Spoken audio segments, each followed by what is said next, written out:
And rolling. Well, being the Chief of Sechelt, I'm really taken and very happy to congratulate the new Regional Chief, Shane Gottfriedson.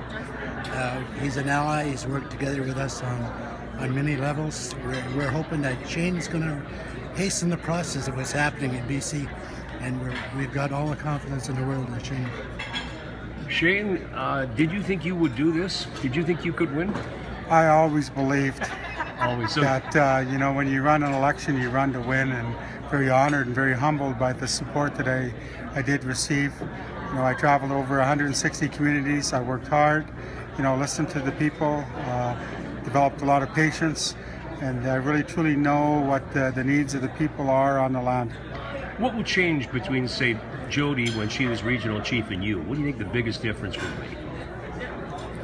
I truly believe that myself, I'm going to be, having my office more in the communities and, driving a community agenda and, supporting a Made in BC model.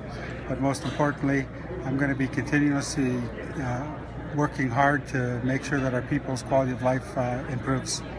I know that you're a very big part of the Day Scholar certification. What happens to that now that you have these new duties? Well, I think we're going to push harder. I think when you look at the outcome that we achieved with the certification, we're going to push harder. More doors are going to be opened, and we're going to look at continue to seek redress for our people, and it's a human rights issue. And it's a human rights issue that impacts not only the Sechelt and Tk'emlups, it impacts every First Nation from coast to coast in this country.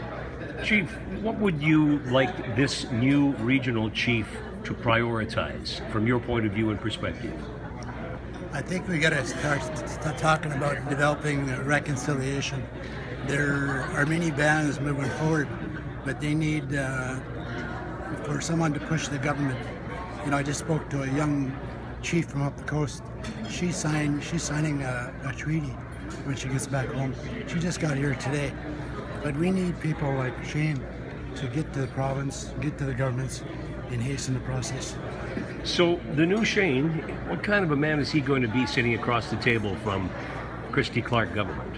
I'm going to be one that's going to be firm, and we're going to be looking at, not looking at British Columbia's agenda. We're going to be driving a First Nations agenda that looks after recognition and reconciliation towards our Aboriginal title and treaty rights. So we're looking at putting the hand of friendship out, but we're also looking at changing that agenda so it's not so much driven by the province of British Columbia.